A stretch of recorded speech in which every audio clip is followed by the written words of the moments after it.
The GPS had been glitching for the last 20 minutes, and I was officially lost somewhere in Chicago's Gold Coast at 9:45 on a Friday night. Rain hammered against my windshield with the kind of violence that made the wipers useless, turning the streets into a watercolor blur of headlights and neon. I squinted at my phone mounted on the dashboard, watching the little blue dot spin in confused circles while the app insisted I'd arrived at my destination. Except my destination was supposed to be a modest apartment building on East Cedar, and the structure looming before me looked like it had been ripped from a European castle and dropped into downtown Chicago. If you're enjoying this story so far, don't forget to hit the like button and subscribe. Drop a comment telling me where in the world you're watching from. I love hearing from you. Wrought iron gates. Stone walls that climbed 3 stories. Windows that glowed with warm light despite the storm. This wasn't an action apartment. This was a mansion. This was old money and power, and absolutely, definitely not where someone ordered a pepperoni pizza with extra cheese at 9:30 on a Friday night. My phone buzzed. Text from Marco, my manager at Gino's Pizza. Where are you? Customer called twice. Says you're late. I stared at the address on the delivery receipt taped to the warming bag in my passenger seat. 372 East Cedar Street. I looked at the number etched into the stone pillar beside the gate. 372. This was it. This was actually it. Okay, Sofia. I muttered to myself, grabbing the warming bag and my phone. Rich people eat pizza too. Probably imported Italian pizza with truffle oil or whatever. But still pizza. Just deliver it. Get your tip and go home. I'd been delivering for Gino's for 8 months now, ever since I'd graduated with my teaching degree and discovered that Chicago public schools weren't exactly hiring mid-year. The plan had been simple. Deliver. Pizzas for a few months, save money, apply for positions opening in the fall. That was 8 months ago. The teaching jobs never materialized, or rather, they materialized for people with connections, with references from the right people, with something more than my state university degree and mounting student loan debt. So I delivered pizza. 40 hours a week of driving through Chicago traffic, hauling warming bags up endless flights of stairs, accepting tips that ranged from generous to insulting, all while my teaching certificate gathered dust in a drawer and my debt accumulated interest that made my stomach hurt when I calculated it, 27 years old. Living with 2 roommates in a Wicker Park apartment where the heat only worked intermittently, and the neighbors upstairs fought at 2 a.m. with disturbing regularity. My car was held together by prayer and duct tape. My student loan balance was $43,000 and climbing, and I was standing in the rain outside a mansion, holding a pizza that probably cost less than the stone beneath my feet. The intercom beside the gate crackled to life before I could press the button. Delivery? A male voice, clipped and professional. Yes, from Gino's. I have an order for this address. Silence stretched for several seconds. Then, come to the front entrance. Someone will meet you. The gate swung open with a mechanical hum that sounded expensive. I clutched the warming bag against my chest and hurried up the curved driveway, rain soaking through my Gino's polo shirt and plastering my hair to my skull. The storm had graduated from heavy to torrential, and by the time I reached the covered entrance, I was drenched. The front door opened before I could knock. The man who answered wasn't what I expected. Late 30s, maybe early 40s, with silver threading through dark hair and eyes that assessed me with the efficiency of someone trained to identify threats.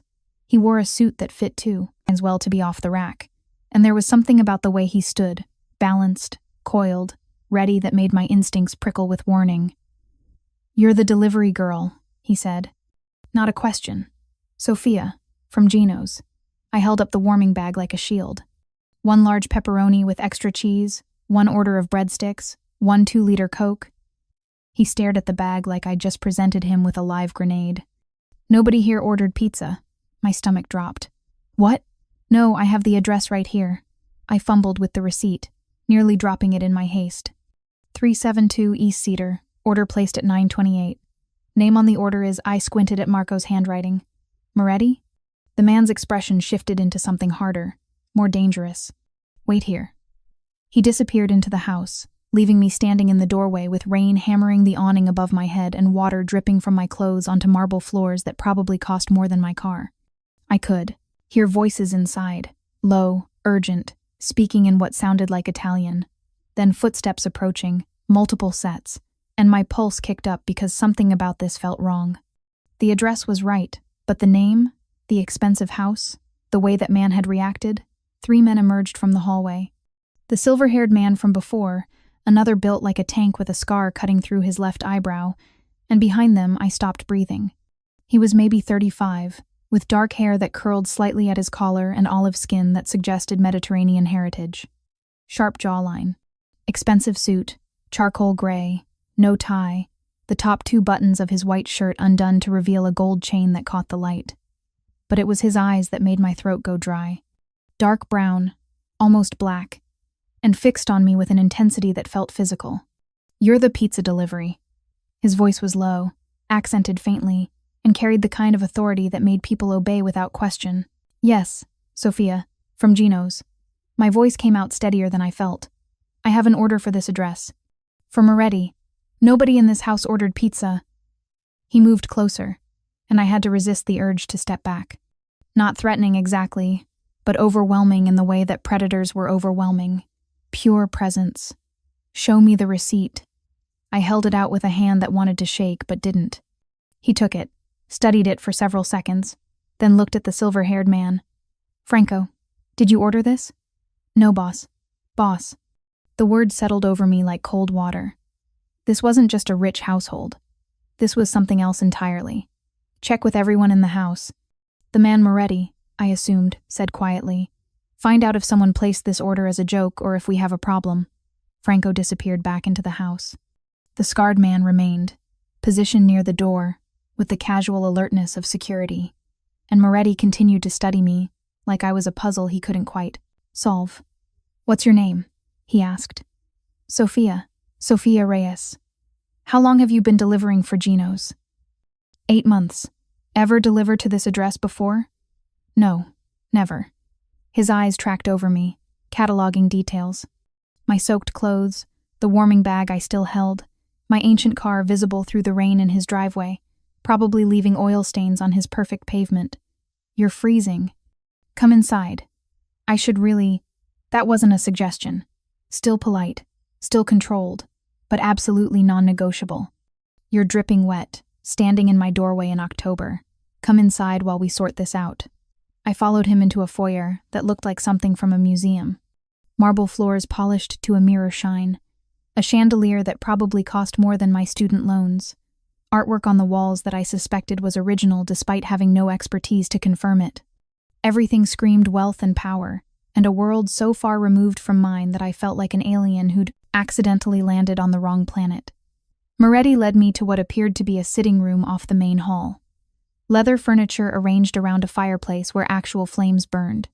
Floor-to-ceiling windows that overlooked a garden I could barely see through the rain. He gestured to one of the chairs. "Sit. I'll get you something to dry off with." "Really, I'm fine."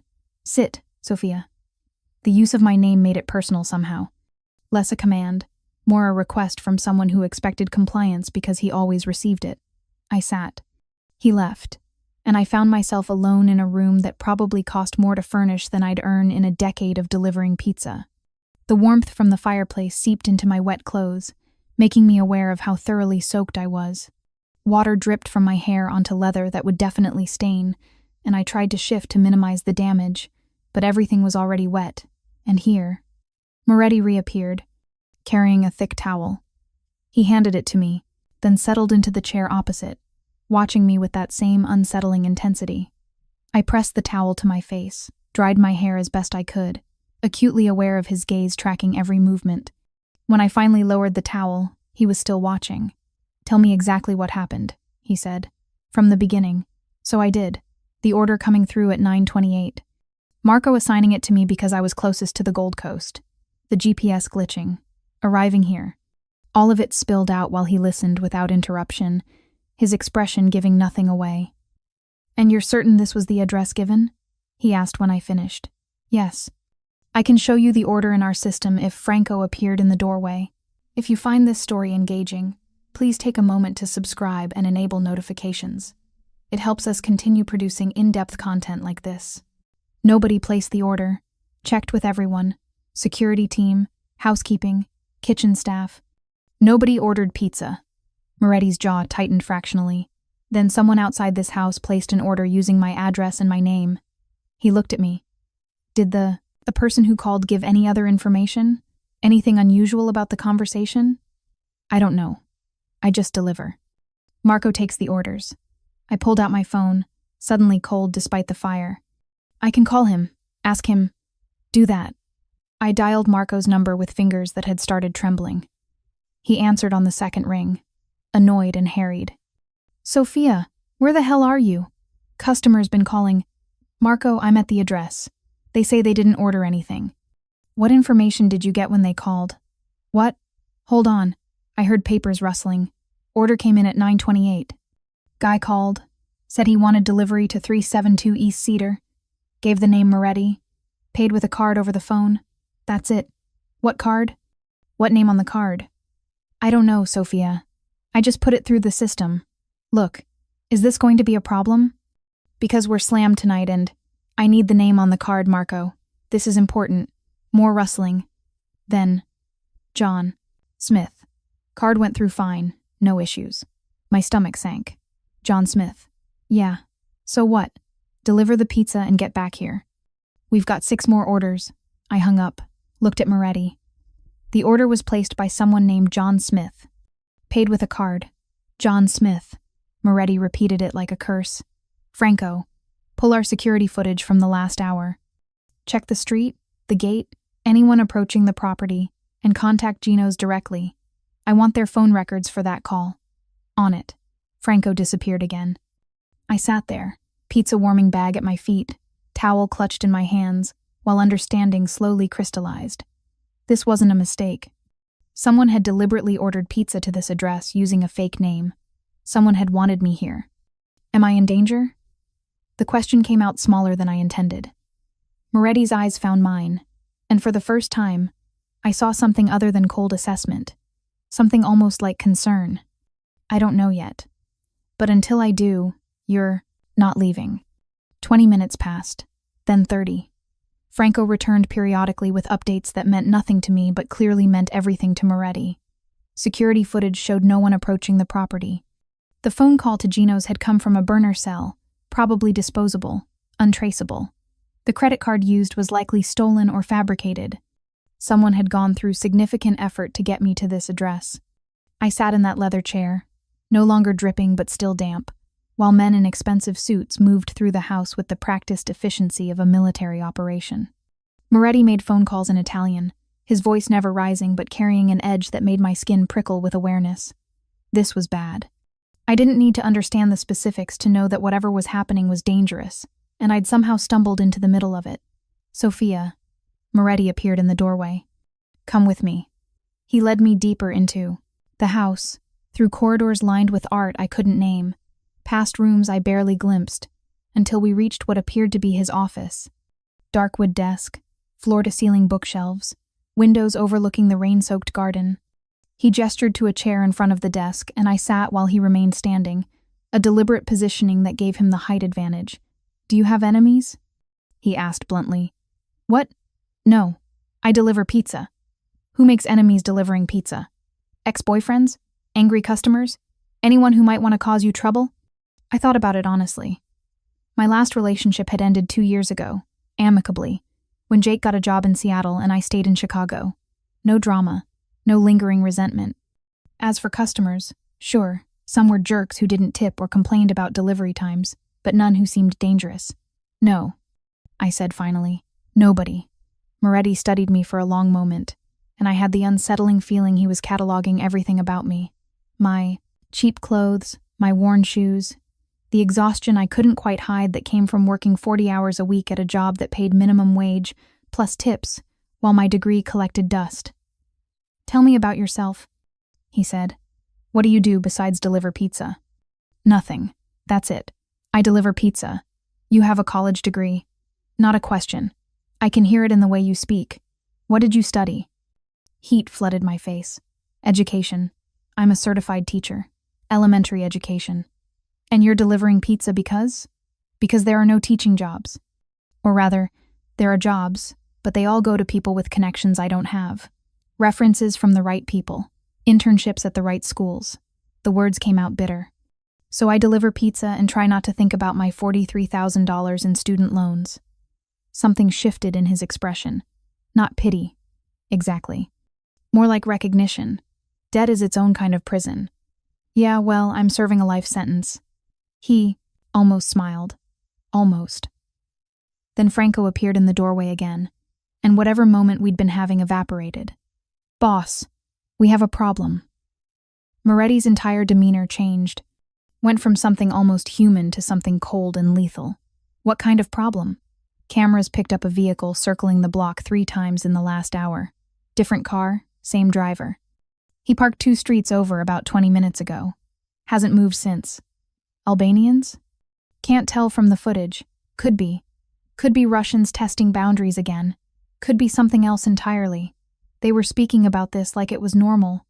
Like having unknown vehicles circling, like potential threats, like categorizing enemies by nationality, was just another Friday night. I stood up, legs shaking. I should go.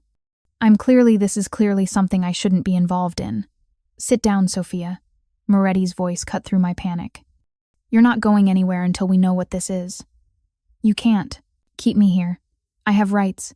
You have rights, and I'm protecting them. He moved closer, not threatening but absolutely in control. Someone used you to get to this address. Whether they wanted you specifically or just needed any delivery driver is unclear. But until I know which, you stay where I can see you. That's kidnapping. That's protection. His eyes held mine. And if you walk out that door right now, into whatever setup is waiting on my street, you might not make it 3 blocks. Is that what you want? I sank back into the chair because he was right, and I hated that he was right. Someone had used me as a pawn in whatever game was being played here.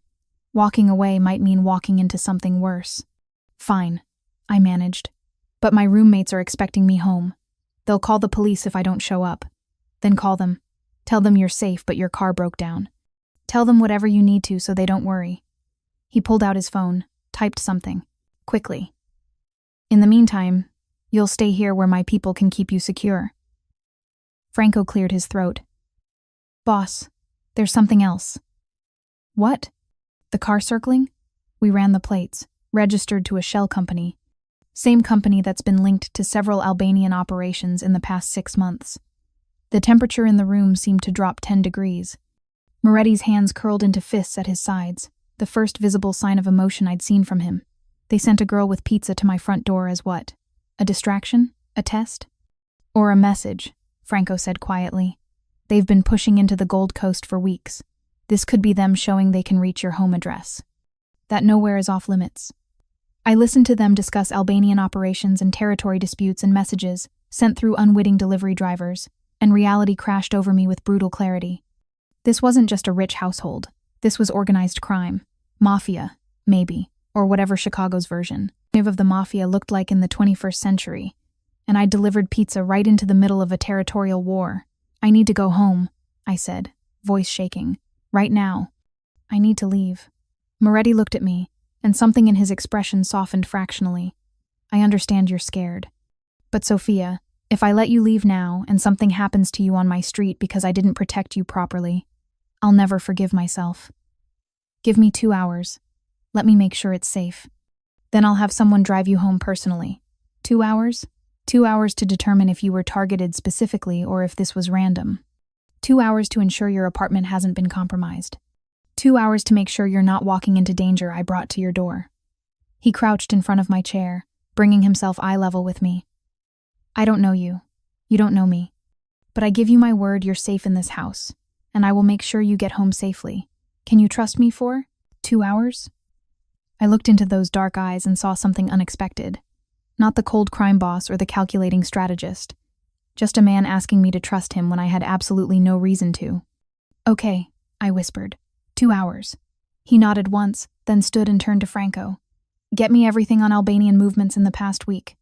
I want to know every place they've been, every person they've contacted, every breath they've taken, and double security on the perimeter. Nobody gets within 3 blocks of this house without us knowing about it.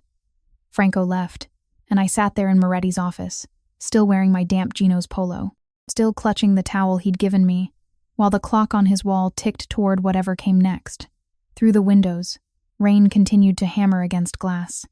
Somewhere in the city, people were having normal Friday nights, going to bars, watching movies, living lives that didn't involve accidentally stumbling into Mafia territory disputes. And I was, sitting in a mansion that felt like both sanctuary and prison, protected by a man who terrified and intrigued me in equal measure, waiting to find out if I'd just ruined my life by delivering a pizza to the wrong address. Moretti moved to his desk, made another call in rapid Italian, then looked at me. "Are you hungry?" The question was so unexpected that I almost laughed. "What?" "You brought pizza. It's probably cold by now, but there's food in the kitchen if you want something." "I'm not really—" My stomach betrayed me with a loud growl. I hadn't eaten since noon, too busy running deliveries to grab anything substantial. Heat flooded my face. Something that might have been amusement flickered across Moretti's features. "Come on, you'll eat while we wait." He led me to a kitchen that looked like it belonged in a cooking show.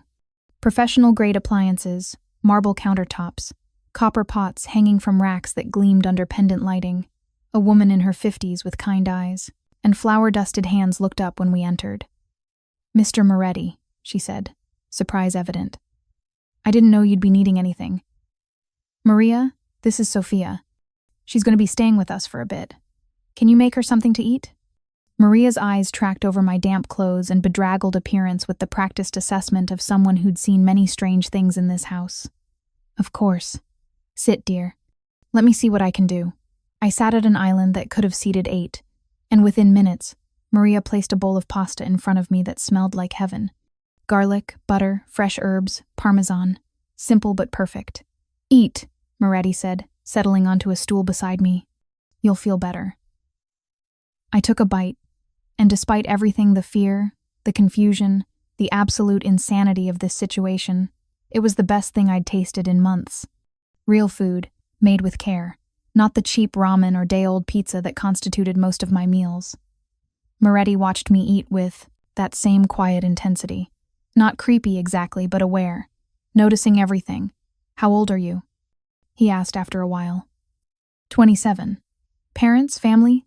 "My mom lives in Arizona, remarried 5 years ago. My dad died when I was 12, car accident. The old pain of that loss had dulled to background noise, but it still ached sometimes.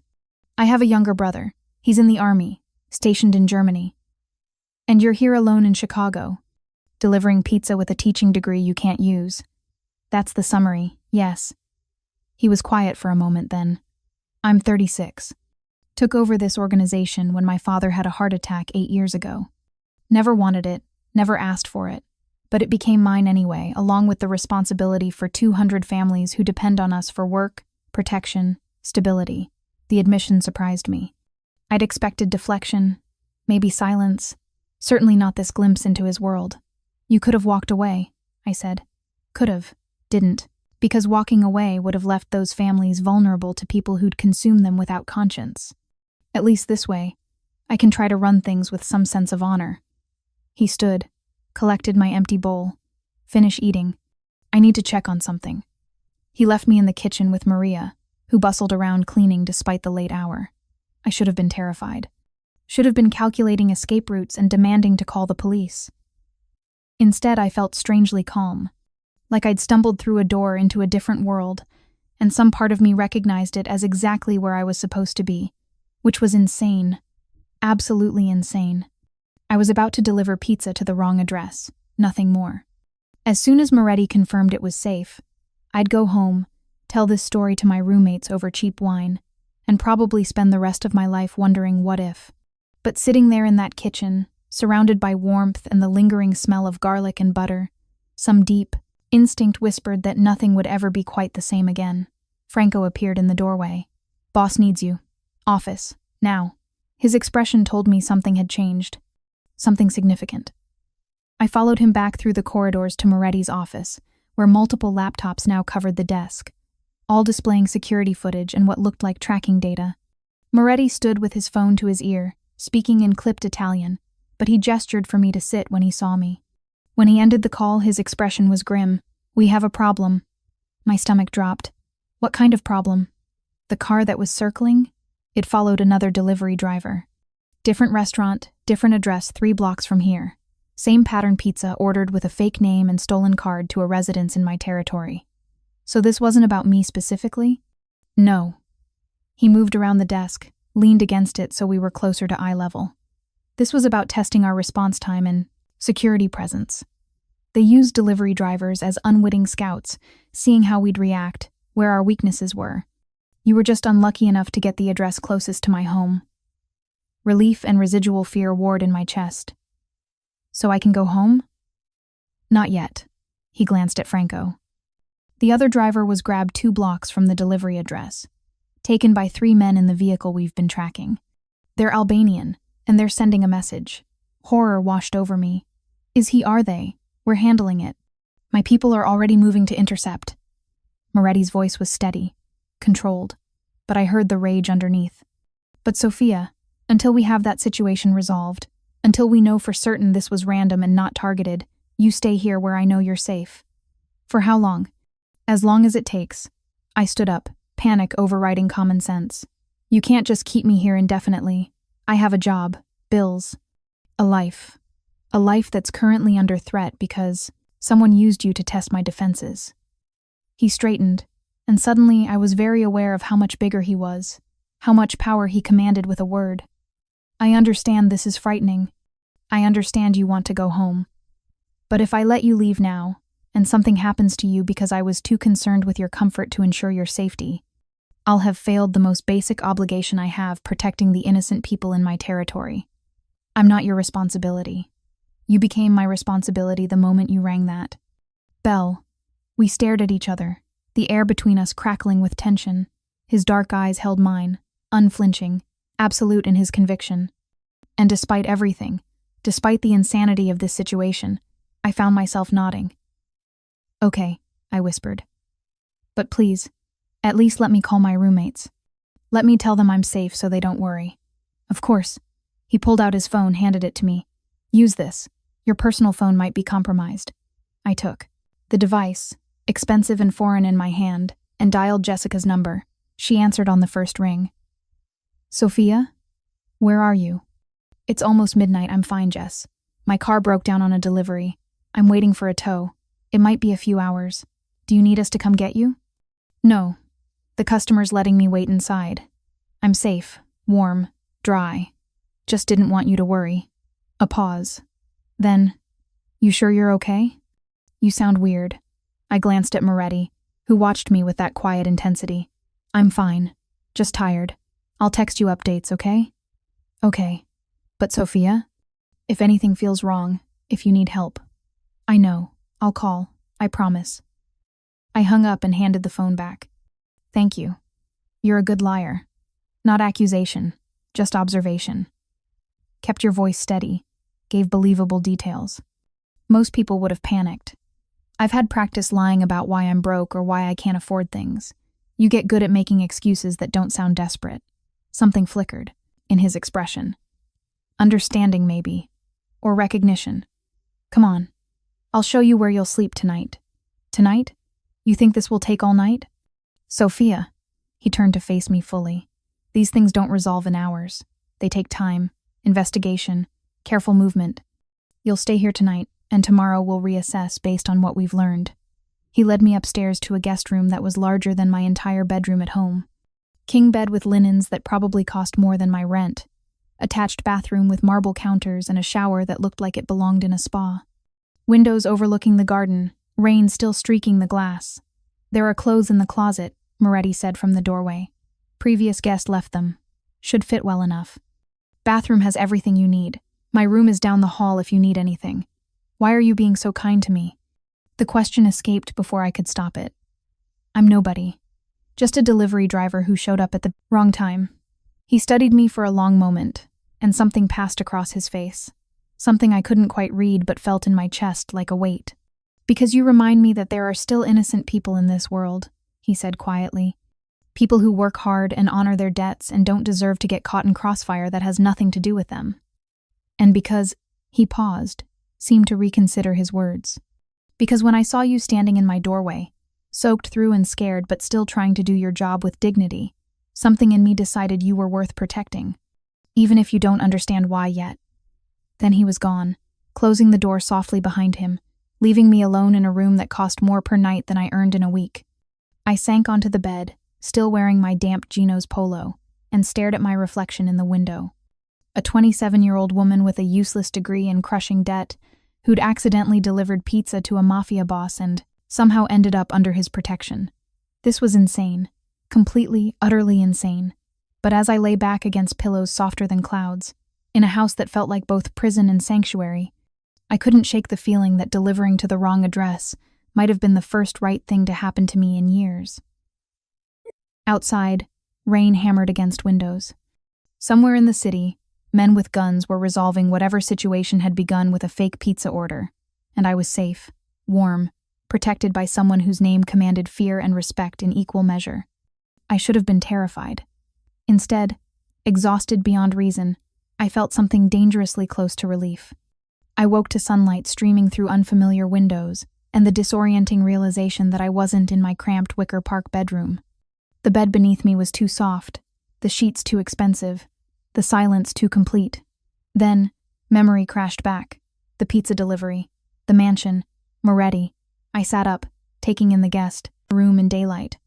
Everything looked even more expensive than it had last night. The artwork on the walls, the antique dresser, the thick carpet my feet had sunk into. My Geno's polo lay draped over a chair where I'd left it, still slightly damp. A clock on the nightstand read 8:43. Saturday morning. I should have been home, sleeping off last night's shift, maybe doing laundry or studying for the teaching certification exam I kept meaning to retake even though I had nowhere to use it. Instead, I was in a Mafia boss's guest room, wearing borrowed silk pajamas I'd found in the closet, trying to piece together whether last night had actually happened or if I'd had the world's most vivid stress dream. A soft knock at the door answered that question. "Come in," I called, pulling the covers up instinctively. The door opened to reveal a woman in her 60s with steel-gray hair pulled into a neat bun. She carried a tray with coffee and what looked like breakfast pastries. "Good. Morning, dear. I'm Rosa, the head housekeeper." Her voice was warm, maternal. "Mr. Moretti asked me to bring you breakfast and see if you needed anything." "I thank you." I accepted the tray, the smell of fresh coffee making my stomach growl. "Is Mr. Moretti here?" "He's in his office. Has been since 5 this morning." Rosa moved to the windows, opening the curtains wider. "He said to tell you he'll speak with you after you've eaten and dressed. There are fresh clothes in the closet your size, I believe. He had me pull them from storage this morning." Of course he did. Of course he'd somehow known my size and had appropriate clothes ready. I didn't know whether to be grateful or unnerved. "Rosa?" I said as she turned to leave. "The other delivery driver, the one who was taken last night. Is he, did they?" Her expression softened with understanding. "He's safe, Mr. Moretti's people found him before anything serious happened.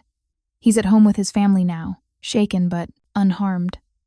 Relief flooded through me so intensely my hands trembled. Thank God. Mr. Moretti doesn't tolerate harm to innocent civilians in his territory, especially not when they're being used as pawns. She paused at the door. "Take your time, dear. There's no rush." After she left, I ate breakfast, flaky croissants that melted in my mouth, fresh fruit, coffee that tasted like it cost more per cup than I spent on groceries in a day, and tried to process my situation. I was still here, still in Moretti's house, which meant either the threat hadn't been resolved, or he'd decided I couldn't leave yet for reasons I didn't understand. The clothes in the closet fit perfectly. Dark jeans, a soft gray sweater, even underwear and socks in exactly my size. I tried not to think too hard about how he'd known, choosing instead to focus on getting dressed and figuring out my next move. When I finally ventured downstairs, I found Franco waiting in the hallway. "Morning," he said, expression neutral. "Boss wants to see you. Follow me." He led me to Moretti's office, knocked twice, then opened the door and gestured me inside before disappearing. Moretti sat behind his desk, still in yesterday's clothes but somehow looking more put together than I'd ever managed on my best day. He glanced up when I entered, and something flickered in his dark eyes, assessment, maybe, or approval at seeing me in clothes that actually fit. "Sofia, sit." He gestured to the chair across from him. "Coffee?" "I already had some, thank you." I settled into the leather chair, hyper-aware of how expensive everything in this room was. How out of place I felt despite the borrowed clothes. Rosa said the other driver is safe? He is. We intercepted the vehicle holding him at 2:17 this morning. He's home now, paid for his trouble and his silence. Moretti leaned back, studying me. How did you sleep? Better than I expected, honestly. The admission felt strange. The bed was incredibly comfortable. Good. He pulled a folder from his desk, opened it.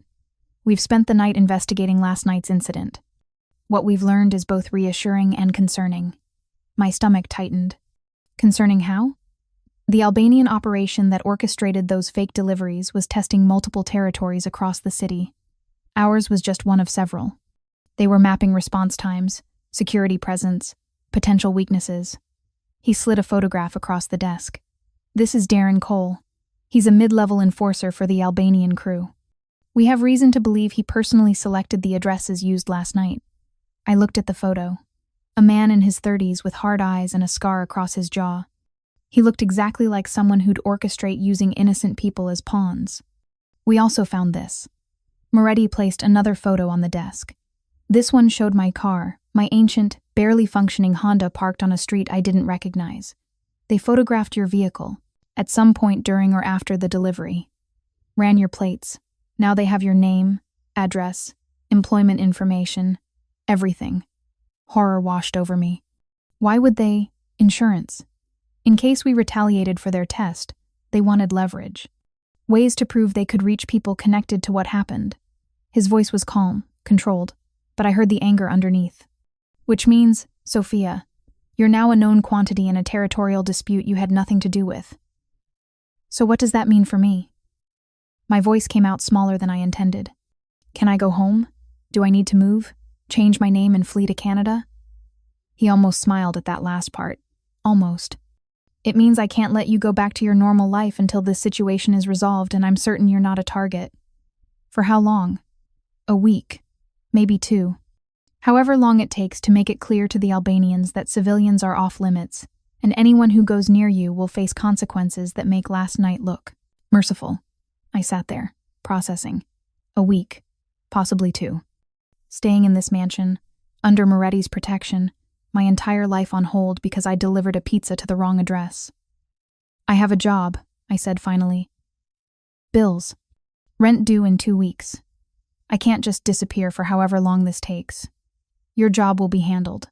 I'll compensate you for lost wages. He pulled out a checkbook, began writing. As for your rent and bills, consider them covered for the next month while we sort this out. I can't let you. You're not letting me do anything. He tore off the check, slid it across the desk. You're accepting compensation for being dragged into a situation that's my responsibility to resolve. There's a difference. I looked at the check. $5,000. More money than I'd see in 2 months of delivering pizza. Enough to cover rent, utilities, my car insurance payment, even make a dent in my student loans. This is too much, I whispered. It's what your safety is worth. His dark eyes met mine. And Sofia, don't argue. I've already decided, and I don't negotiate on matters of protection. I wanted to argue anyway. Wanted to insist I could take care of myself, that I didn't need his money or his protection. But the truth was I desperately needed both, and my pride wasn't worth getting hurt or worse over. Okay, I said. But I need to tell my roommates something. They're going to wonder why I'm not coming home. Tell them your house is sitting for a wealthy family. Emergency trip. They needed someone reliable, paying well. It's close enough to the truth to be believable. It was a good lie. Practical. Verifiable, if anyone checked. I nodded slowly. In the meantime, Moretti continued, standing and moving around the desk, you'll have full access to the house. Library, terrace, kitchen. Rosa will make sure you have everything you need. Franco and my security team will ensure your safety. You're a guest here, not a prisoner. Understand? I understand. I stood too, suddenly very aware of how close he was, how the morning light caught in his dark hair, how his cologne cedar and something darker made my pulse kick up for reasons that had nothing to do with fear. Thank you, for protecting me, for handling this. I know I'm just some random person who showed up at your door. You're not random. The words came out quiet, intense. Not anymore. Something passed between us in that moment. Some acknowledgement of the strange connection that had formed over pizza and rain and accidental circumstances. His eyes held mine, and I couldn't look away, couldn't breathe, couldn't think past the sudden awareness that I wanted him to step closer. A knock at the door shattered the moment. "Boss," Franco's voice. "We have a situation." Moretti's expression shifted instantly back to cold authority. "What kind of situation?" "The Albanians hit one of our collection points on the south side, took 40,000 in cash and left a message." I watched Moretti's jaw tighten, watched his hands curl into fists, watched the man who'd been almost gentle with me transform into something lethal. "I need to handle this," he said, looking at me. "Rosa will take care of you. Stay in the house. Don't go outside. Don't answer the door. Don't speak to anyone I haven't cleared. Understood?" "Understood." He left with Franco, their voices fading down the hallway in rapid Italian. And I stood there in his office, check in hand, trying to process that my life had been completely upended in less than 12 hours. The next 3 days passed in a strange sort of limbo. I stayed in the mansion, exploring rooms I'd only glimpsed that first night. The library became my sanctuary, floor-to-ceiling bookshelves, filled with everything from classic literature to modern thrillers, comfortable chairs positioned near windows that overlooked the garden. Rosa checked on me regularly, bringing meals that made my usual diet of ramen and day-old pizza seem like punishment. Maria, the cook I'd met briefly that first night, prepared dishes that could have come from 5-star restaurants. And slowly, piece by piece, I started to understand the household's rhythm. The security team rotated in 8-hour shifts. Franco was always somewhere nearby, watchful and silent. Men in expensive suits came and went at odd hours, speaking in low voices about things I didn't ask about because I'd learned quickly that some knowledge was dangerous. And Moretti, I saw him in fragments, passing through hallways, taking calls in his office, standing on the terrace with a coffee in hand watching the sunrise. He'd nod when our paths crossed, ask how I was settling in, but he was always busy, always managing whatever war he was fighting with the Albanians. Until Tuesday evening. I was in the library, curled up in one of the leather chairs with a book I'd found, a thriller about a woman who accidentally witnesses a crime when Moretti appeared in the doorway. "Mind if I join you?" he asked. "It's your house, but it's your sanctuary right now." He moved to the chair beside mine, and I noticed for the first time how tired he looked. Shadows under his eyes, tension in his shoulders, the weight of command evident in every line of his body. "What are you reading?" I showed him the cover. Seemed appropriate given my current situation. A ghost of a smile crossed his face. "Does the protagonist survive?" "I'm only halfway through, but I'm hopeful." I set the book aside. "How are things? With the situation?" "Complicated. The Albanians are pushing harder than expected. They're trying to establish dominance before we can fully respond." He ran a hand through his hair, disturbing the perfect styling. "But we're making progress. Another few days and this should be resolved. And then I can go home, and then we'll reassess." He looked at me directly. "Sofia, I need to ask you something, and I need you to answer honestly." My stomach tightened. "Okay. How are you really doing? Being here, trapped in a stranger's house while your life is on hold. I know you're putting on a brave face for Rosa and Maria, but I want the truth." The question caught me off guard. I'd expected strategy talk or security updates, not genuine concern for my mental state. "Honestly?" I took a breath. "It's surreal. 3 days ago I was delivering pizza and worrying about student loans. Now I'm staying in a mansion, eating food I can't pronounce, reading in a library that probably costs more than I'll earn in my lifetime. It's like I've fallen into someone else's life. Is that a bad thing?" I considered. "No, not bad. Just strange. And I keep waiting for the other shoe to drop. For someone to tell me this was all a mistake, and I need to go back to my real life where everything is difficult and exhausting and barely manageable. What if you didn't have to go back to that?" The question was quiet, careful. What if there were other options? "What kind of options?" He leaned forward, elbows on his knees, and I could see him choosing his words carefully. "You're intelligent, educated, wasting your potential, delivering food because the system failed you. You have skills, organization, communication, the ability to stay calm under pressure. Skills that are valuable in many contexts." My heart started beating faster. "Are you offering me a job?" "I'm suggesting that when this is over, you might consider alternatives to going back to Gino's Pizza. Whether that's working for me or pursuing other opportunities, that's your choice. But Sofia, you deserve better than the life you were living. and I'm in a position to help make that happen if you want it. I should have been suspicious. Should have recognized this as exactly the kind of offer that comes with strings attached. But looking at him in the soft library light, seeing the genuine concern in his dark eyes, I found myself wanting to believe him. "Let me think about it," I said finally. "Take all the time you need." He stood, moved toward the door, then paused. "For what it's worth, having you here has reminded me that there's more to life than territory and power. You've brought something into this house that's been missing. Something human." Then he was gone, leaving me alone with my book and thoughts that spiraled in directions I wasn't ready to examine. Thursday morning, everything changed. I was having breakfast in the kitchen with Maria when Franco appeared, his expression grim. "Where's Sofia?" he asked. "Right here." I set down my coffee. "What's wrong?" "Boss needs you. Office. Now." The urgency in his voice made my stomach drop. I followed him through the house, my mind racing through possibilities. Had something happened? Was the threat worse than they'd thought? Was I being sent away? Moretti stood at his desk when we entered, and the look on his face made my blood run cold. "Sit down, Sofia." I sat. "The Albanians made a move last night." His voice was controlled, but I heard the rage underneath. "They firebombed one of my legitimate businesses, a restaurant in Little Italy. No casualties, but the building is destroyed." Horror washed over me. "That's terrible, but what does it—" They left a message spray-painted on the wall across the street. He pulled out his phone, showed me a photo. It said, "Next time, it's the pizza girl." The world tilted. "They're targeting me? Specifically? They're using you to get to me. Showing they know who you are, where you work, what you mean to this situation." He set the phone down carefully. "Sofia, I need to be very clear with you.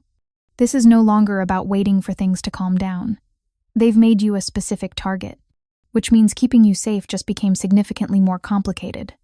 "What are you saying?" "I'm saying you can't leave this house until the Albanian threat is eliminated entirely. Not for days, possibly weeks." He moved around the desk, crouched in front of my chair so we were eye level. "I'm saying your old life, your apartment, your roommates, your job at Gino's that's done for now. Maybe permanently, depending on how this plays out." I couldn't breathe. Couldn't process what he was telling me. "You're saying I'm trapped here." "I'm saying I'm protecting you from people who've explicitly threatened your life." His hand found mine, warm and solid. "I know this isn't what you wanted. I know it's not fair. But Sofia, if something happens to you because I failed to keep you safe, I will never forgive myself. So yes, you're trapped here. But you're alive, and I intend to keep it that way." Panic clawed at my throat. "For how long?" "Until I've sent such a clear message to the Albanians that even thinking your name becomes suicide." The coldness in his voice should have terrified me. Instead, it felt like protection. "However long that takes." I sat there, his hand still, holding mine, and felt my entire reality shift again. This wasn't temporary anymore. This wasn't a few days of inconvenience while things got sorted out. This was my life now, for better or worse, and the man crouched in front of me was the only thing standing between me and people who wanted to hurt me to make a point. "Okay," I whispered. "What do I need to do?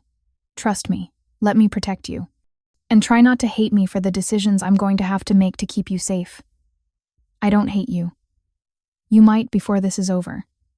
He stood, and I felt the loss of his touch like a physical thing.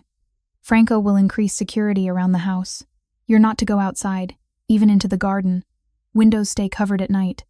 If you hear anything unusual, you come find me or Franco immediately. Understood?" "Understood. Good." He turned to Franco. "Double the perimeter guards. I want someone watching every approach to this property 24/7. And Franco, find Darren Cole, find him and bring him to me. It's time we had a conversation about what happens when you threaten innocent people in my territory." The look that passed between them made my skin prickle. This wasn't business anymore. This was personal, and I was at the center of it whether I wanted to be or not. After they left, I sat alone in Moretti's office, staring at the photo on his phone that he'd left on the desk. The spray-painted message on the wall. "Next time it's the pizza girl." They knew who I was, knew I mattered somehow, and they were willing to use me as a weapon in their war. I should have been terrified. Should have been demanding police protection or witness relocation or something official and legal. Instead, I found myself trusting that the dangerous man who'd given me shelter would do whatever it took to keep me safe, even if his methods existed outside the law. Even if it meant violence I'd rather not think about, because the alternative going back to my apartment, to my vulnerable, exposed life, with people actively hunting me, that was more terrifying than staying in this beautiful mansion with a man whose darkness promised protection. The next 2 days passed in tense waiting. I stayed in the library mostly, reading books I couldn't focus on while security moved through the house with increased frequency. Rosa brought meals I barely touched. Maria tried to tempt me with desserts that sat untouched on plates. And Moretti, I barely saw him. He was handling the situation, Franco told me, making moves, sending messages, ensuring my safety through methods I was better off not knowing about. Friday evening, I was attempting to read the same page for the 5th time when Moretti appeared in the library doorway. He looked different, harder, like he'd done things that had changed him in fundamental ways. "It's done," he said quietly. I set down my book. "What's done?" "The Albanian threat. It's been handled."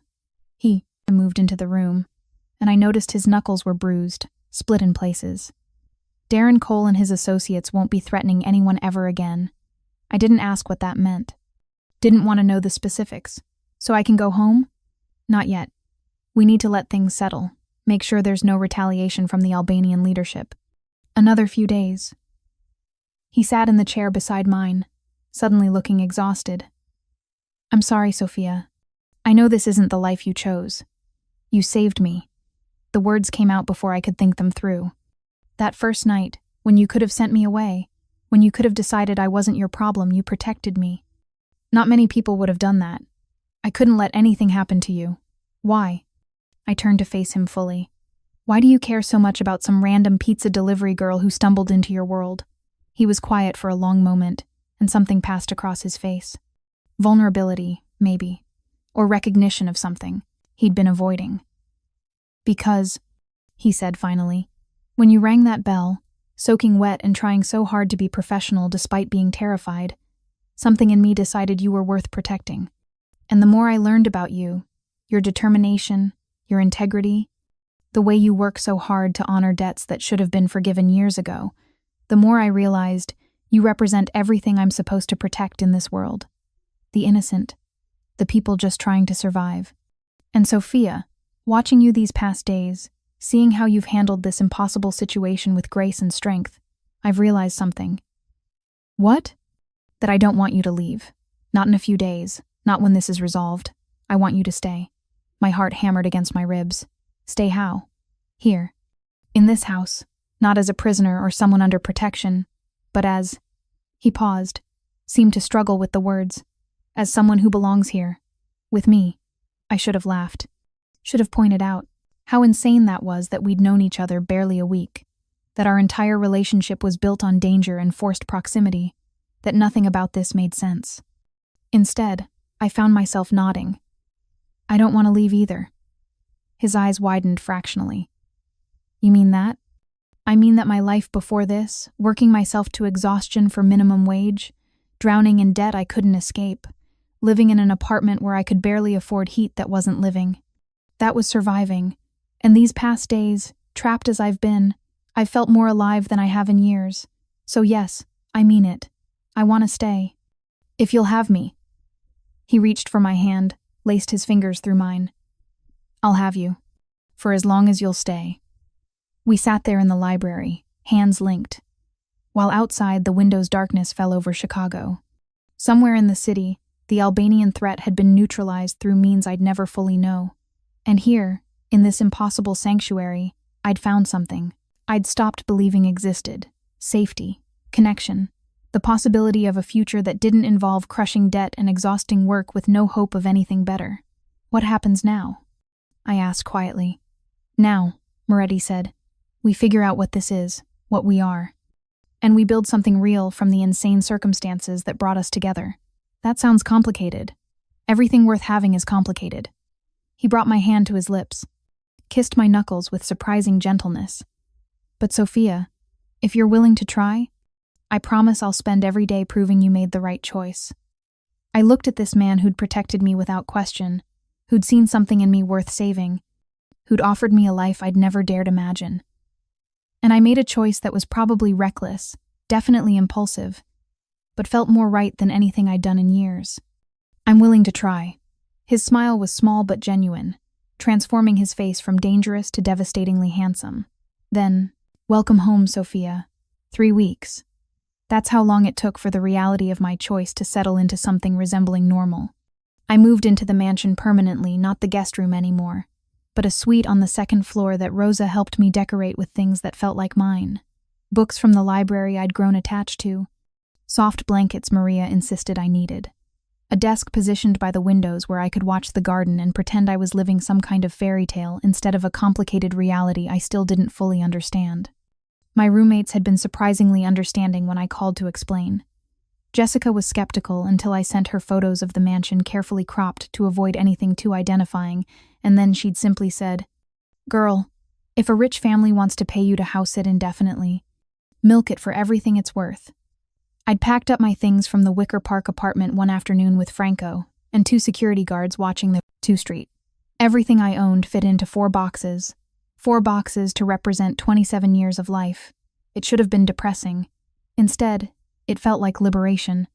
Moretti had been true to his word about the job offer. I'd officially become his personal assistant, though what that meant in practice was still evolving. I managed his schedule, organized correspondence, handled phone calls from people whose names I recognized from news articles about organized crime. It should have terrified me. Instead, I found myself fascinated by the machinery of his world. He ran his organization like a corporation. Legitimate businesses mixed with less legitimate operations, but all of it structured, organized, surprisingly professional. The violence existed. I wasn't naive enough to deny that, but it was strategic, controlled, a last resort rather than a first response. And Moretti himself, I was learning him in layers. The dangerous crime boss, who could order someone's death without flinching.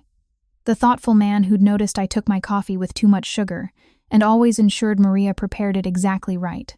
The leader who commanded absolute loyalty from men who'd die for him without question.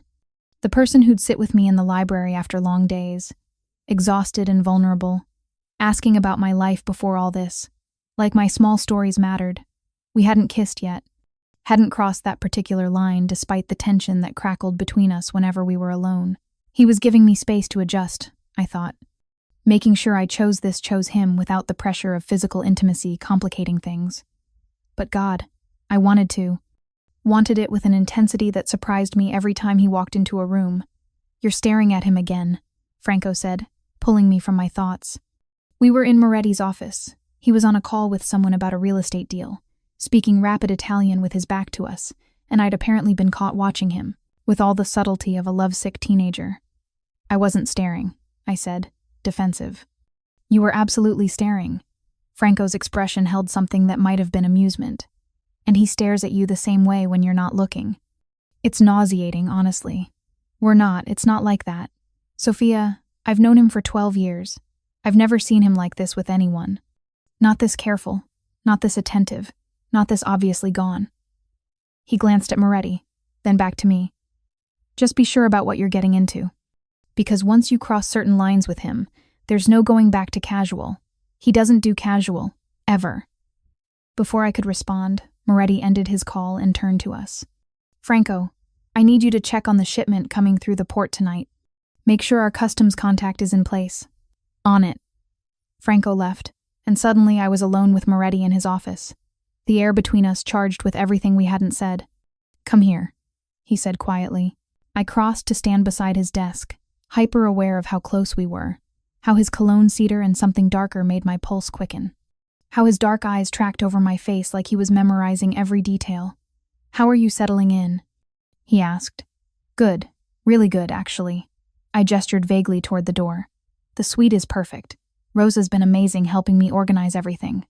And the work, I think I'm getting the hang of managing your schedule, though I'm still not entirely sure what half these meetings are actually about. You're doing better than good." His hand came up to tuck a strand of hair behind my ear, and the casual intimacy of the gesture made my breath catch. "You've adapted to this world faster than anyone I've ever seen. Like you were meant for it." Maybe I was. The words came out barely above a whisper. Maybe everything that happened before was just leading me here. To you. Something flared in his eyes. Heat, possession, want. Sofia, his phone, buzzed, shattering the moment. He glanced at the screen and cursed softly in Italian. I need to take this. It's about the Albanian situation. I thought that was handled. It was. This is about cleanup. Making sure they understand the terms of our new arrangement. He answered the call, and his voice shifted to cold authority. Dimitri, tell me you have good news. I left him to his conversation, made my way to the library where I'd been spending most of my free time, but I couldn't focus on reading. Couldn't stop thinking about that moment in his office, about how close we'd been to crossing a line that felt both inevitable and terrifying. The truth was, I was falling for him. Had been falling since that first night when he'd protected me without hesitation. Every conversation deepened it. Every small kindness, the way he ensured I ate, the books he left for me to find, the careful attention he paid to my comfort pulled me further under. But Franco's words echoed in my head. Once you cross certain lines with him, there's no going back to casual. Was I ready for that? Ready for whatever relationship with Moretti actually meant? The danger, the complications, the reality that his world operated by rules most people would never understand? I thought about my life before. The crushing debt, the exhaustion, the slow suffocation of working myself into the ground for a future that never materialized. And I thought about now. Safety, purpose, the feeling that I mattered to someone powerful enough to move mountains with a word. Yes, I was ready. More than ready. I just needed to figure out how to tell him. The opportunity came 2 days later, on a Wednesday evening when rain hammered against the windows and the house felt particularly quiet. Most of Moretti's security team was handling something downtown. Franco had mentioned a meeting with rival territory holders about establishing new boundaries, leaving just the perimeter guards and us. I found him on the terrace despite the weather, standing under the covered section with a glass of whiskey in hand, watching the storm turn the garden into something wild and beautiful. You'll catch a cold out here, I said, stepping out to join him. He glanced over, and something in his expression softened when he saw me. I like storms. They remind me that some things can't be controlled, only weathered. Is that philosophical mob boss wisdom? A ghost of a smile. Something my father used to say. He'd stand out here during storms and make business decisions. Said the chaos helped him think clearly. I moved to stand beside him, close enough that our shoulders almost touched. What are you thinking about? You. Direct, honest, no games. I'm thinking about how having you here has changed things. Changed me. My heart hammered against my ribs. Changed you how? I'm more careful now. More aware that my decisions affect someone beyond myself and my organization. He turned to face me fully. I catch myself wondering what you think about things. Whether you'd approve of choices I'm making. If you'll still look at me the same way when you fully understand what I am. I know what you are, Moretti. Do you? Because knowing abstractly and knowing specifically are different things. His voice dropped lower. I've killed people, Sofia. Not personally in years, but I've ordered deaths. I've hurt people who threatened what's mine. I operate outside the law because the law doesn't serve my community the way it should. I know, I said quietly. And I'm still here. Still choosing this. Choosing you. Why? The question came out almost desperate. You could walk away. I'd give you money. Set you up somewhere safe. Help you start over. You don't have to stay in this world. I stay because when I'm with you, I feel seen in ways I never have before. I reached up, touched his face with trembling fingers. I stay because you protected me when you didn't have to. Because you've been patient and careful, and you've given me space to choose this freely. I stay because I couldn't finish the sentence, couldn't quite voice what I felt burning in my chest. Because what? He pressed, his hand coming up to cover mine against his face. Because I'm falling in love with you. The admission hung between us, weighted with everything it meant. And I know that's insane. I know we've only known each other a few weeks. I know this whole situation is built on circumstances that should never have brought us together. But Moretti, I am so completely, impossibly falling for you that I can't see straight anymore. For a long moment, he just stared at me. Then his whiskey glass hit the table with a sharp clink, and both his hands came up to frame my face. My name is Dante, he said roughly. And Sofia, I've been in love with you since you stood in my doorway, soaking wet and still trying to do your job with dignity. You undid me in that moment, And every day since has just made it worse. Better. Both. Then he was kissing me. His mouth found mine with desperate intensity, like he'd been holding back for weeks and couldn't anymore. I melted into him, hands fisting in his shirt, kissing him back with equal need. He tasted like whiskey and rain and something uniquely him that I wanted to drown in. The kiss deepened, turned hungry. His hands slid to my waist, pulling me flush against him, and I gasped at the solid warmth of his body pressed to mine. This wasn't gentle or tentative. This was months of denied want finally given permission to exist. When we finally broke apart, both breathing hard, he rested his forehead against mine. "Tell me you're sure. Tell me you understand what this means." "I'm sure." I kissed him again, softer this time. "I understand this means I'm yours, that you're mine. That whatever comes next, we face it together. Together," he repeated, like a vow. "Sofia, I will protect you with everything I have. I will give you the life you deserve. And I will love you so completely that you'll never doubt you made the right choice. I don't doubt it now." He kissed me again, and this time when his hand slid lower. When he lifted me and I wrapped my legs around his waist, I didn't protest. He carried me inside, through the house to his bedroom, not my suite, his, and laid me on sheets that smelled like cedar and him. "We don't have to," he started. "I want to." I pulled him down to me. "Dante, I want this. Want you. All of you." What followed was intense, passionate, careful where it needed to be, and wild where it could be. He undressed me slowly, kissing every inch of exposed skin, worshipping my body like it was precious. And when he finally moved inside me, when we found a rhythm that felt like it had always existed, I understood what Franco had meant. There was no going back from this, no pretending this was casual or temporary. I'd given myself to him completely, and he'd done the same, and we were bound now in ways that transcended logic or reason.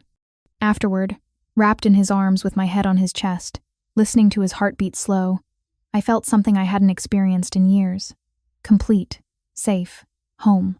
"What happens now?" I asked quietly. "Now," Dante said, his hand tracing lazy patterns on my back. "We build a life together. You keep working as my assistant. We figure out how to exist as a couple in a world that doesn't exactly have a handbook for mob boss plus former pizza delivery girl. And we make it work because the alternative being apart isn't an option anymore. Your organization won't have a problem with me, an outsider who knows nothing about this world. They'll adjust. You're mine. That makes you untouchable." He shifted, bringing us face to face. "But Sofia, I need you to understand something. This life, my life, it comes with dangers I can't always control. People who might try to hurt you to get to me. Situations where I'll have to make difficult choices to keep you safe. Are you prepared for that?" I thought about the spray-painted message. Next time it's the pizza girl. Thought about how his protection had been absolute, uncompromising. Thought about living in fear versus living with purpose, beside someone who'd burn the world down to keep me safe. "I'm prepared." I kissed him softly. "As long as you promise to be honest with me.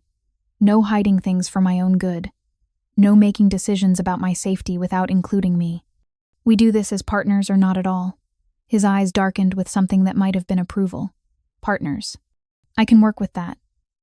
We fell asleep tangled together, and for the first time since I delivered that pizza to the wrong address, I didn't dream about rain and fear. I dreamed about possibility. The next 2 weeks were the happiest of my life. Dante and I fell into a rhythm that felt both natural and extraordinary. I worked during the day, managing his schedule and learning the intricacies of his organization. He included me in meetings where appropriate, asked my opinion on decisions that didn't involve violence, slowly integrating me into his world in ways that made me feel valuable rather than ornamental. And at night, the nights. We'd have dinner together, sometimes joined by Franco or other key members of Dante's inner circle. Then we'd retreat to his bedroom, and he'd show me in 1,000 different ways how much I meant to him. With his hands, his mouth, his body, his words. Every touch felt like worship. Every kiss like a promise. I called my mom in Arizona, told her I'd gotten a job as a personal assistant to a businessman and moved into his property. She'd been thrilled finally. Her daughter was using her degree for something worthwhile. I didn't mention the organized crime aspects. Some details were better left vague. My student loans? Dante had offered to pay them off. Completely. I'd refused. We'd compromised. He paid half as a signing bonus for my new position. and I'd pay the rest from my salary over the next year. It felt important to maintain some independence, some evidence that I was contributing rather than just being kept. Everything felt perfect. Too perfect. I should have known it couldn't last. It started with small things. Dante becoming more tense, having hushed conversations with Franco that stopped when I entered rooms. Extra security appearing around the property, men I didn't recognize taking positions that suggested heightened alert rather than routine protection. What's going on? I finally asked one evening after dinner. We were in the library, and he'd been distracted all night, checking his phone every few minutes. Nothing you need to worry about, Dante. I set down my book, gave him my full attention. We agreed. Partners. No hiding things for my own good.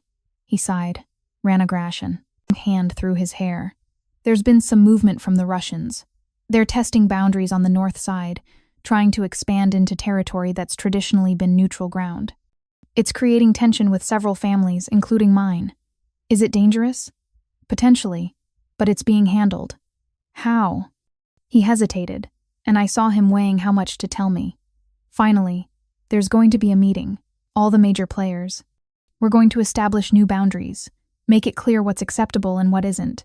It should resolve things peacefully. And if it doesn't resolve peacefully, then we'll handle it another way. His voice was carefully neutral. But Sofia, you don't need to worry about this. My security team has the house locked down. You're safe here. I'm not worried about me. I'm worried about you. Something softened in his expression. He crossed to where I sat, pulled me up and into his arms. I'll be fine. I've been handling situations like this for 8 years. This is just politics, dangerous politics, but still politics. I wanted to believe him, wanted to accept his reassurance and stop asking questions.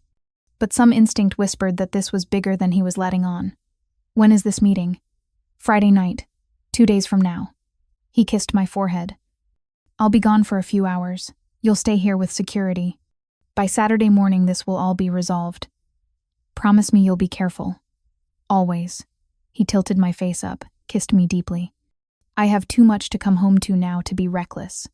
Friday arrived with unseasonable warmth for late November. The house felt strangely empty despite the increased security presence. Dante had left at 6, wearing a suit that made him look like exactly what he was: powerful, dangerous, someone you didn't cross without consequences. He'd kissed me goodbye with an intensity that felt like more than just see you later, like he was memorizing me in case something went wrong. Stop worrying, he'd murmured against my mouth. I'll be back before midnight. Now it was 9:30, and I paced the library like a caged animal. Rosa had brought dinner that I couldn't eat. Maria had offered dessert I couldn't stomach. Franco had checked on me twice, his expression giving nothing away but his presence suggesting he was worried too. At 10:15 my phone buzzed. Text from Dante. Meeting running long. Don't wait up. Love you. I stared at those last 2 words. He'd never texted them before. Always said them in person, like they were too important to reduce to digital communication. Something felt wrong. I tried calling. It went to voicemail. Tried again 10 minutes later. Same result. By 11, I was in full panic mode. I found Franco in the security office, monitoring multiple screens that showed feeds from around the property. Have you heard from Dante? I asked. He texted an hour ago. Said things were taking longer than expected. Franco, something's wrong. I can feel it. Boss can handle himself. He's been in tougher situations than a negotiation meeting. Then why do you look worried? He glanced at me, and for the first time since I'd known him, Franco's professional mask slipped, because the meeting was supposed to be at a neutral location. Restaurant on the north side, public, safe. But one of our contacts just reported the building was emptied out 2 hours ago. Everyone cleared except the people inside for the meeting. That's not protocol. My stomach dropped. What does that mean? It means someone changed the terms without telling us. Made it private instead of public. And in our world, private meetings that aren't planned are usually... He didn't finish the sentence. Didn't need to. We need to go there, I said. Now. You're not going anywhere. Boss would kill me if I let you leave this property. Franco. If something happens to him, if he's in danger and we just sat here. Sofia, please. I grabbed his arm. I know I don't understand your world. I know I'm an outsider who doesn't know the rules. But I love him. And if there's even a chance he needs help, I can't just sit here doing nothing. He studied me for a long moment, and something in my expression must have convinced him. He cursed in Italian, grabbed his jacket and gun. "Stay behind me at all times. Do exactly what I say when I say it, and if I tell you to run, you run. Understood?" Understood. We took one of the SUVs, Franco driving with lethal efficiency through Chicago streets that blurred past the windows. He made calls in Italian that I didn't understand but sounded urgent. Other vehicles fell into formation behind us, Dante's security team, mobilizing. The restaurant was in a part of the north side I didn't recognize. Upscale, quiet, the kind of place where people discussed business over wine that cost more than my former rent. But as Franco had said, it looked empty, lights off, except for a glow from somewhere in the back. "Stay in the car," Franco ordered. "I'm going to assess." Gunfire erupted from inside the building.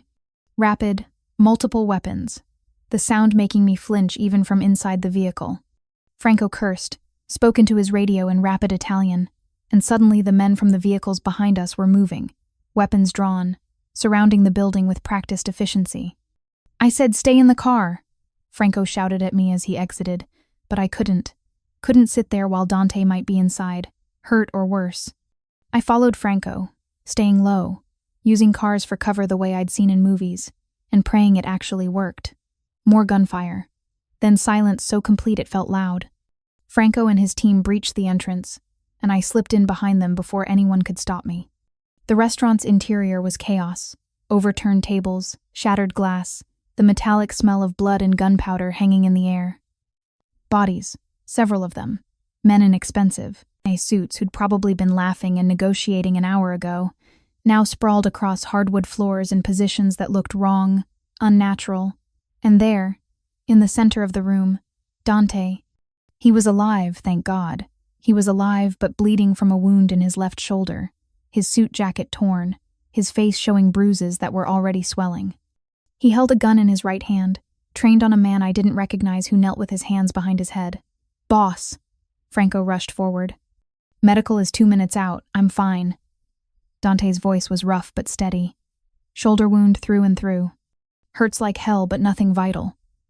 His eyes found me standing in the doorway, and his expression shifted from cold command to something darker. "What is she doing here?" "She wouldn't stay at the house," Franco said. "Sofia, you were supposed to." He winced as moving aggravated his shoulder. "Christ, get her out of here. This isn't something she should see." But I was already moving toward him, couldn't stop myself. I crossed the room, stepping carefully around bodies, my mind refusing to fully process what I was seeing. All that mattered was getting to him. "You're hurt," my voice shook. "Dante, you're bleeding. I'm fine." He caught my hand with his good arm, pulled me close despite the guns and death and chaos surrounding us. "What were you thinking coming here? This could have gone so much worse. I was thinking that I love you and I couldn't sit in that house not knowing if you were alive." Tears streamed down my face. "Don't be angry. Please don't be angry." His expression softened fractionally. "I'm not angry, I'm terrified. If something had happened to you," he broke off, pulled me against him despite his injury. "God, Sofia, you can't do things like this. Can't put yourself in danger for me. That's not how this works." I pulled back enough to look at his face. "You protect me, I protect you. Partners, remember? Partners doesn't mean running toward gunfire. It does when you're the one being shot at." He almost smiled despite everything. Then medical personnel were flooding in, and Franco was pulling me away so they could examine Dante's shoulder, and I stood there watching them work while slowly processing what I'd just witnessed. This was his world. Violence and blood and bodies on restaurant floors, meetings that turned into shootouts, danger that came without warning and left carnage in its wake. And I'd just chosen to run toward it instead of away. The man Dante had been holding at gunpoint was hauled away by security. Dante gave terse orders in Italian while medical personnel bandaged his shoulder. The restaurant was evacuated through back exits that I hadn't known existed. And through all of it, I stood frozen, trying to reconcile the man I loved with the crime boss who'd just survived what appeared to be an assassination attempt. Finally, with his shoulder properly bandaged and his ruined suit jacket discarded, Dante crossed to where I stood. "Let's go home," he said quietly. I nodded, unable to find words. The drive back to the mansion passed in silence. Dante sat beside me in the SUV, his hand holding mine with careful pressure, and I felt him watching me in my peripheral vision. Back at the house, he led me to his office rather than the bedroom, poured himself a whiskey with his good hand, downed it in one swallow, then turned to face me. "Say something," he said. "Whatever you're thinking, say it." I stopped, started again. I knew abstractly what your world involved. Violence, danger, people who wanted to hurt you. But knowing it and seeing it are completely different things. I know. There were bodies, Dante. Dead men whose families will probably never know exactly what happened to them. And you were hurt and bleeding and could have died if things had gone differently. My voice broke. The reality of how close I'd come to losing him hit me like a physical blow. And suddenly I was shaking, tears streaming down my face, the delayed shock of everything I'd witnessed finally crashing over me. Dante crossed to me in 2 strides, pulled me into his arms despite his injured shoulder. "I'm okay. I'm here. We're both safe." "What happened?" I asked against his chest. Franco said the meeting was supposed to be public. It was set up. The Russians wanted to consolidate power, tried to eliminate several family heads in one move. We suspected something was wrong when the location changed, but by then we were committed, had to go through with it or show weakness. He pulled back enough to look at my face. We handled it. The threat's been eliminated. "But Sofia, I need you to understand something." "What?" "This is my life. This is what I do. And no matter how much I try to shield you from it, situations like tonight will happen. There will always be someone trying to move against me. Always danger, lurking at the edges. If you stay with me, you're accepting that reality. Not just intellectually, but viscerally. What you saw tonight, that's the truth of who I am." I looked up at him, at the bruises forming on his face, at the careful way he held his injured shoulder, at the exhaustion and violence written into every line of his body, and I thought about running toward gunfire because I couldn't bear not knowing if he was safe. Thought about how completely and thoroughly I'd chosen him. "I know who you are," I said, "and I'm still here, still choosing this, still choosing you. Even after tonight, especially after tonight." I cupped his face with both hands. "Because tonight showed me something important. Showed me that when you're in danger, I can't just sit safely somewhere waiting. Showed me that I'd rather face the worst of your world beside you than be protected from it in isolation. We're partners, Dante. For better or worse, that means all of it." He kissed me then, deep and desperate, like I was air and he'd been drowning. When we broke apart, both breathing hard, he rested his forehead against mine. "I love you," he whispered. "So completely it terrifies me. I love you too, even though you're reckless and dangerous and you got shot tonight, through and through. Barely counts. You're ridiculous. I'm yours." "Yes," I agreed. "You are." The next morning, I woke in Dante's bed to find him already awake, propped against the headboard with his injured arm supported by pillows. He looked terrible. Bruises had darkened overnight, and exhaustion lined his face, but he was alive and here in mine. "How's the shoulder?" I asked, carefully avoiding the injury as I cuddled against his good side. "Hurts, but I've had worse." He kissed the top of my head. "How are you?" "Really?" I thought about it honestly. Last night's violence had been traumatic. Seeing him hurt had nearly broken me, and I'd probably have nightmares about bodies on restaurant floors for months. But underneath the trauma was something stronger. Certainty. "I'm okay," I said. Shaken, but okay. "Because we're both alive and together, and the threat's been eliminated. That's what matters.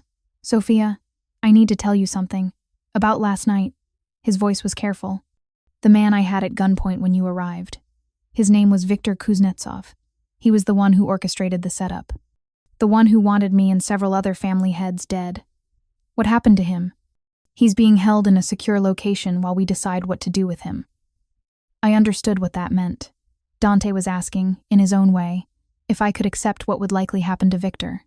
That justice in his world didn't involve police or trials. It involved something permanent and violent. "Does he have family?" I asked quietly. "People who depend on him?" Dante's eyes widened slightly, like the question surprised him. "A wife. No children. His. An organization will provide for her."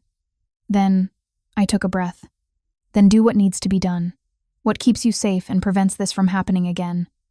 I won't ask for details. But Dante, I trust your judgment on these things, on what your world requires." He was quiet for a long moment, studying me. Then, you constantly surprise me. Most people would be demanding mercy or asking me to turn him over to authorities. I'm not most people, and I understand that your world has different rules. Rules I'm still learning, but I'm willing to accept if it means we get to build a life together. We will build a life together. His voice held absolute certainty. One that balances my responsibilities with the future we both want. And Sofia, thank you. For understanding. For staying. For running toward danger instead of away, because you couldn't bear not knowing if I was safe. That kind of loyalty, that kind of love, it's rare. I won't take it for granted. Good. Because I'm planning to be. Insufferably devoted to you for the foreseeable future. He laughed, the sound rusty but genuine. I can live with that. We spent the rest of the day in bed, him resting and recovering, while I read aloud from books in the library. Maria brought meals.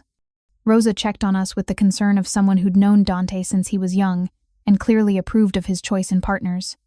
Franco appeared once to give updates that I didn't fully understand, but that made Dante nod with satisfaction.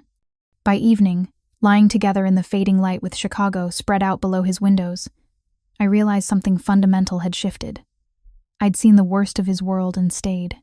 He'd witnessed my willingness to face danger for him and loved me more for it. We'd been tested by violence and fear and come through it stronger. What are you thinking? Dante asked, his good hand tracing lazy patterns on my back.